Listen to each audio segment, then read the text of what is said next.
사도행전 14장 8절로 18절까지 말씀 우리 함께 교독으로 읽겠습니다.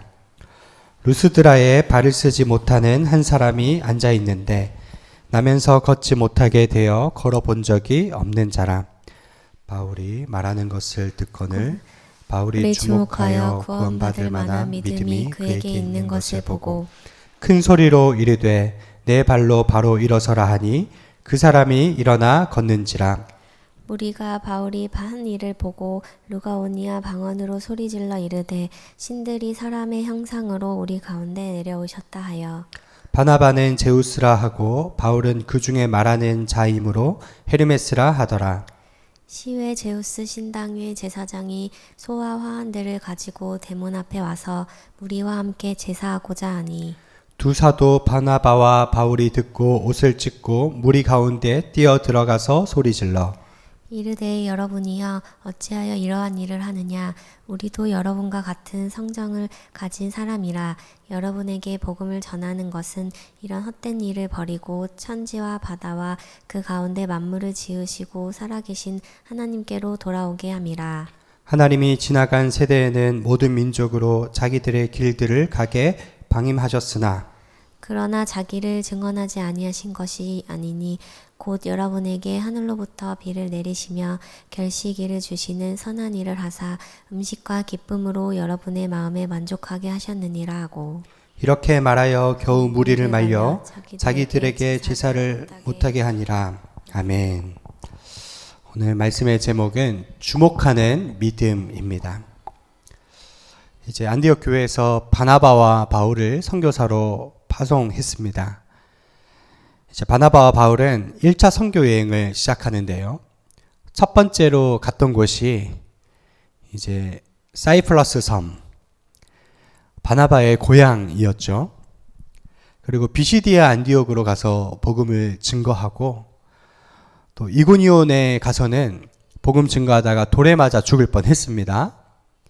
그렇게 여러 가지 핍박을 당하고 오늘 루스드라에서 있었던 일을 말씀하고 있습니다. 크게 두 가지 주제로 말씀을 볼 텐데요. 오늘 첫 번째 소주제는 믿으면 영광을 보리라입니다. 루스드라에서 말씀을 증거하는데 어느 안진뱅이 하나가 설교를 아주 주의 깊게 듣는 모습을 볼 수 있습니다. 우리 9절과 10절 말씀 같이 읽겠습니다. 시작.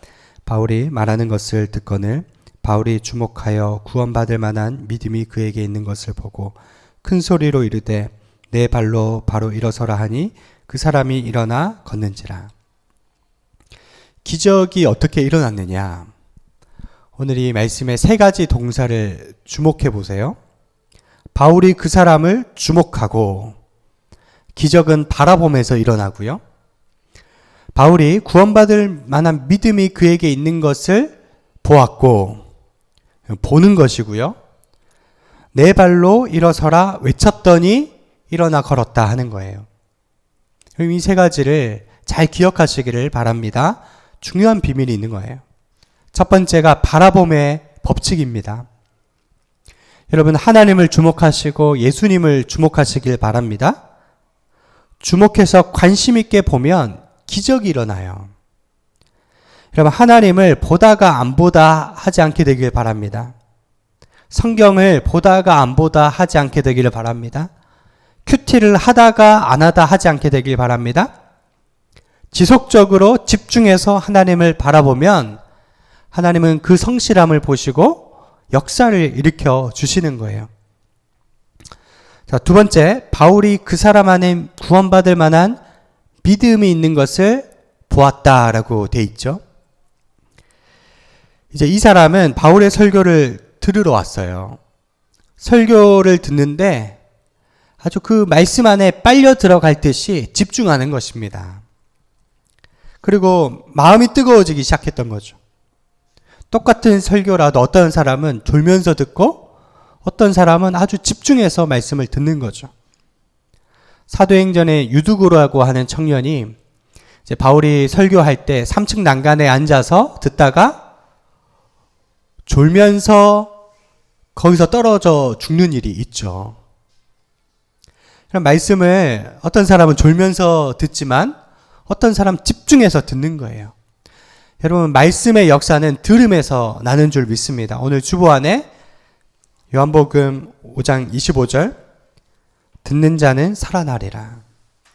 제가 부목사로 섬기던 자양교회 강대상에 이 말씀이 적혀져 있어요. 듣는 자는 살아나는 거예요. 이런 말씀은 영이기 때문에 영이신 하나님께서 말씀 듣는 가운데 뜨거움도 주시고 깨달음도 주시는 거예요. 히브리서 4장 12절 함께 읽을까요? 시작. 하나님의 말씀은 살아있고 활력이 있어 좌우의 날선 어떤 검보다도 예리하여 홍과 영과 및 관절과 골수를 찔러 쪼개기까지 하며 또 마음의 생각과 뜻을 판단하는. 여러분, 연말 연시에 우리는 무엇에 집중해야 하겠습니까? 그럼 하나님의 말씀에 집중하시길 바랍니다. 연초에는 내가 말씀 읽어야지, 창세기, 출애굽기, 레위기 읽어 나가다가 끊기면은 안 읽잖아요. 여러분, 끊겨도 계속해서 말씀을 읽어 나가십시오. 여러분, 기도하다가 우리가 매일 저녁 8시 작전 기도 하잖아요. 또 감사일기 쓰잖아요. 끊겨도 keep going. 계속해서 성실하게 하면 하나님이 반드시 역사를 일으켜 주실 줄 믿습니다. 오늘 이 안진뱅이가 말씀을 듣는 가운데 믿음이 생겼다는 거예요. 자, 세 번째, 기적이 어떻게 일어났느냐? 바울이 순종했어요. 뭐라고 외쳤느냐? 일어나라고 외친 것입니다. 바울은 안진뱅이 안에 믿음이 있음을 알았는데 분명히 저 사람은 믿음으로 저 병에서 놓을 수 있다. 근데 성령께서 마음에 주시는 감동이 외치고 선포하라는 것입니다. 바울은 지성인 중에 지성인이요, 학문을 많이 배운 사람이에요. 누구보다 안진뱅이가 일어날 수 없다는 것을 아는 사람이에요. 일어나라고 했는데 안 일어나면 얼마나 부끄러운 일입니까? 성령님께 의지해서 순종하는 것입니다. 일어나라! 그 말씀에 의지해서 이 안진뱅이도 순종해서 일어났던 것이죠. 여러분, 신앙은 이성과 논리의 싸움이 아니에요. 하나님이 살아 계신다. 여호와께 능치 못할 일이 있느냐? 믿음으로 선포하면 하나님이 역사하신다 하는 것이 성경의 이야기입니다. 여러분, 해는 어느 쪽에서 뜨죠? 동쪽에서 뜨잖아요. 만약에 해가 서쪽에서 뜨면 그걸 기적이라고 할 거예요. 근데 매일 해가 서쪽에서 뜨면 그 기적이 자연이 되는 거죠. 여러분, 성경의 그런 기적들이요, 우리에게는 상식이고 자연이 되는 거예요. 하나님께는 감기나 암이나 똑같은 병입니다. 우리나라가 정치, 경제, 사회적으로 굉장히 어려워요. 눈물이 나고 가슴이 너무 아파요. 때로는 하늘이 무너지는 것 같고 나라가 이러다가 망하는 것 아닌가 한숨 쉴 때가 있습니다. 그럼에도 불구하고 믿는 자는 절대 낙심하지 않고 이 땅에 기도하는 사람이 있는 한 하나님은 우리나라를 보호하신다. 믿음을 갖고 나가면 저희들이 희망이 있고 소망이 있는 줄 믿습니다. 여러분, 이러한 믿음이 있게 되기를 축원드립니다. 자, 두 번째 소주제는 헛된 영광을 구하지 마라 하는 거예요. 이 복음 전하는 일에 이렇게 영광스러운 사건이 일어났지만 아주 어처구니 없는 일도 일어납니다. 우리 11절과 12절 말씀을 같이 읽겠습니다. 시작. 무리가 바울이 한 일을 보고 루가오니아 방언으로 소리질러 이르되 신들이 사람의 형상으로 우리 가운데 내려오셨다 하여 바나바는 제우스라 하고 바울은 그 중에 말하는 자이므로 헤르메스라 하더라. 이 루스드라 지역은요, 이런 전설이 있어요. 고대 그리스 문화권이잖아요.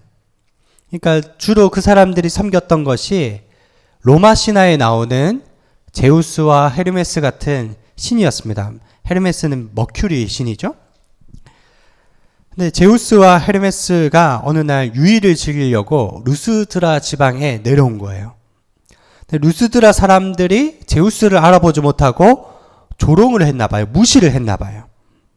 제우스가 너무 화가 나가지고 강력한 자연재해, 지진과 뭐 태풍 이런 것들을 몰고 와서 쑥대밭을 만들어 버렸다는 겁니다. 이게 루스드라 지역의 전설이었기 때문에 제우스가 나타나면 숭배해야 된다, 그런 생각을 갖고 있었는데, 어느 날 바나바와 바울이 기적을 일으키니까 제우스와 헤르메스가 왔다고 화환과 제물을 들고 와서 제사 드리려고 하는 겁니다. 14절 한번 읽어볼까요? 14절 시작. 두 사도 바나바와 바울이 듣고 옷을 찢고 무리 가운데 뛰어 들어가서 소리질러. 여러분, 살면서 입던 옷 찢어본 적이 있으십니까? 옷을 찢을 뿐 아니라 소리를 질러 본 적이 있으세요? 언제 그렇게 하죠? 아주 분하거나 원통한 일 당할 때 사람이 그렇게 하는 거예요. 그런데 바나바와 바울은 억울하고 원통해서 그렇게 한 게 아니라 자기를 신으로 떠받들려고 하자 옷을 찢었다는 것입니다. 분명히 자기들을 신으로 추앙한 것들은 잘못된 일이지만 굳이 그렇게까지 할 필요가 있을까요? 나는 하나님이 아닙니다. 하나님이 하신 일입니다. 점잖게 얘기해도 되는데 과민 반응, 굉장히 이 일에 예민하게 반응했다는 것입니다. 왜냐?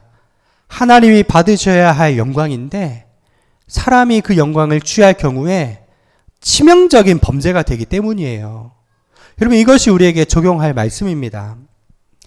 헤롯이 연설을 할 때 사람들이 이것은 신의 소리라고 칭송을 했어요. 헤롯이 아니라고, 이건 하나님이 하셨다고 영광 올려야 되는데 은근히 그것을 즐겼을 때 주의 사자가 치니 벌레가 헤롯을 먹어버려서 죽잖아요. 이렇게 무서운 일입니다. 여러분, 사람들이 박수칠 때, 사람들이 나를 주님처럼 대접할 때 은근히 좋아하는 게 아니라 옷을 찢을 만큼 예민하게 여겨야 한다는 거예요. 제가 전도사 때 이렇게 아는 전도사님하고 서로 이렇게 얘기했어요. 우리 나중에 담임 목사 되면 좋은 차 타지 말고 소나타 이하로 타고 다니자. 또 큰 교회 목사님들 은퇴할 때 보니까 그 교계의 인사들을 막 초대하고 화려하게 해요. 또 은퇴 자금으로 집하고 차하고 수십억을 받는 모습을 보면서 우리는 절대 그러지 말자고 그렇게 얘기를 했습니다. 여러분, 사람의 평판과 인기에 집중하면 주님이 앉아야 할 그 영광과 자리를 내가 취하는 것이 되기 때문입니다. 제가 참 박보영 목사님 존경하는 게, 이분이 생일 때만 되면 아프리카나 중국이나 시골 오지로 들어간다는 거예요. 사람들이 찾아와서 선물 주고 뭐 칭찬할까봐, 칭송할까봐 그게 너무 부담스러워가지고 그 자리를 은근히 피한다는 이야기를 들었습니다. 여러분, 철저히 사람들에게 칭찬받는 것조차 경계해야 될 이유가 무엇이겠습니까? 오직 내 삶 가운데 주님만 드러나기 원하는 종의 마음을 갖는 거죠. 이 데이빗 케이브 목사님이라고 예수를 위한 바보라는 책을 썼어요. 이분이 미국에서 이제 목회를 하는데 설교가 너무 좋으니까 사람들이 인산인해를 이루면서 찾아오고 교회가 부흥한 거예요. 어느 날 하나님께서 너는 곳곳을 돌아다니면서 사람들 발을 씻으라. 이게 하나님의 음성인가 점검하면서 무려 14개월을 기도했는데 하나님이 너는 가라. 가서 사람들 발을 씻으라. 교회를 사임하고 가족들과 전 세계 곳곳을 다니면서 만나는 사람들마다 발을 씻어 준 것입니다. 놀랍게도 사람들 발을 씻어주는데 사람들이 회개하고 치유가 일어나고 초자연적인 역사들이 일어나는 것입니다. 한 번은 요하네스버그 근처에 소웨토라는 도시인데 무서운 범죄 도시예요. 7명의 깡패를 만나가지고 가진 거 다 털리고 이 사람들이 자기를 총으로 죽이려고 한 사람이 다가오는데 이제 죽었구나 하는 그 순간 하나님이 그 사람에 대한 말씀을 주시더래요. 그 자리에서 그 사람에 관한 그 예언의 말씀을 전했다는 거예요. 그 사람이 뒤로 물러나더니 당신 나에 대해서 어떻게 이렇게 잘 아느냐고. 그러면서 그 7명의 깡패들의 발을 씻기고 그 갱단이 변화되는 역사가 있었다는 겁니다. 대통령의 발도 씻기고 시장의 발도 씻기고 노숙자들의 발도 씻기고 그런 역사들이 많이 나타났다는 거죠. 근데 이 목사님 사역이 너무 귀하니까 어느 동료 목사님이 나도 한번 발을 씻어보겠다고 같이 따라 나서가지고 사람들의 발을 씻는데 그분이 이런 고백을 하는 게 내가 종이 되겠다고 자원했지만 사람들이 나를 종처럼 대우할 때 나는 자존심이 상해서 견딜 수 없었다. 이런 고백을 하는 것입니다. 사랑하는 여러분, 우리는 종의 자리로 돌아가야 될 줄로 믿습니다. 정말 하나님이 기뻐하시는 삶의 태도가 무엇인가? 사람들이 바울과 바나바를 신으로 추앙할 때 하나님의 자리는 아니라도 지도자급 정도는 될 수 있지 않을까요? 그게 복음에 도움이 된다고 그 정도 타협할 수 있지 않을까요? 옷을 찢으면서 만류했던 것입니다.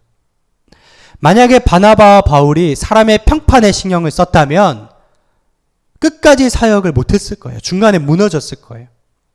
하루아침에 신으로 추앙하던 사람들이 이고니온에 온 사람들의 영향을 받아서 그 사도행전 14장 후반부에 보면 돌을 쳐서 던지기 시작하고 비난하고 죽을 때까지 치는 장면이 나오는 것입니다. 여러분, 사람은 날씨처럼 변덕스러운 존재예요. 사람은 다가오기도 하지만 떠나기도 하는 존재죠. 사람은 의지할 존재가 아니라 사랑할 존재라고 하는 거죠.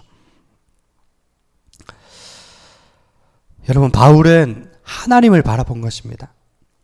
이고니온에서 돌에 맞았고 루스드라에서 이고니온에서 보낸 사람들에 의해서 또 돌에 맞았고 그럼에도 불구하고 사도행전 14장 후반절에 보면 또 이고니온에 들어가서 복음을 증거합니다. 사랑할 수 없는 사람을 사랑했고 원수를 사랑했고 용서할 수 없는 사람을 용서했고 가장 복음이 필요한 곳에 생명 걸고 들어갔던 것이 바로 바울이에요. 어쩜 이렇게 상처에 대해서 자유할 수 있을까요? 빌립보서 말씀에 내게 능력 주시는 자 안에서 내가 모든 일을 할 수 있느니라. 나를 강건케 하시는 주님을 바라보았기 때문에 그럼 그는 용서까지도 하고 이처럼 복음을 증거했습니다. 여러분, 그러한 삶을 사시기를 주님의 이름으로 축원드립니다. 스미스 위걸스 호스 목사님이라고요. 20세기 초반에 미국에서 조윤기 목사님처럼 그 하나님의 권능 사역을 했던 위대한 목사님이 있어요. 이분은 돌아다니면서 수많은 병자를 낫게 하고 심지어 죽었다가도 사람을 살리는 그런 기적들이 일어났다고 합니다. 이분의 자서전에 이런 능력이 나타난 이유가 무엇인가 참 재미있는 내용이 있는데요. 목사님이 설교를 못했기 때문이라고 고백을 해요. 이분은 설교를 너무 못해서요. 대인공포증으로 사람들 앞에 서면 말 한마디를 못했다는 거예요. 그래서 그 아내 되는 분이 이렇게 권면을 했대요. 그러지 말고 다른 목사님 설교를 뺏겨서 강단에 올라가서 읽기라도 하세요. 정말 설교를 뺏겨서요. 강단에 올라가서 읽으려고 했는데 말이 안 나오는 거예요. 그래서 다른 사람이 설교하겠습니다 하고 내려왔다는 것입니다. 이 목사님이 기도하다가 성령님을 체험합니다. 불같은 성령께서 그 마음에 임하시고 이제 다른 어떤 기교가 아니라 딱 성경 말씀을 가지고 우리와 함께 계시는 예수님에 관해서 증거하기 시작합니다. 근데 이 목사님의 간증이 나는 할 수 없는데 하나님이 설교를 하게 하시더라. 정말 불같이 말씀을 증거하기 시작하고 사람들이 깨어지는 것입니다. 힘과 능으로 되지 않지만 하나님의 역사로 되는구나. 그 사실이 믿어지니까요. 병든 사람을 봐도 하나님이 고치시겠구나. 온전한 믿음이 생기고 심지어 죽은 사람도 하나님을 살려내시겠구나 하는 믿음이 생기니까 가는 곳곳마다 하나님의 능력이 나타나더라는 것입니다. 그럼 바울에게 육체의 가시가 있었어요. 외모도 못생겼다고 하죠. 언변이 서투르다고 하고 여러 가지 약점이 있었지만 그 약점은 하나님이 쓰시는 도구가 되는 것입니다. 말씀을 맺겠습니다.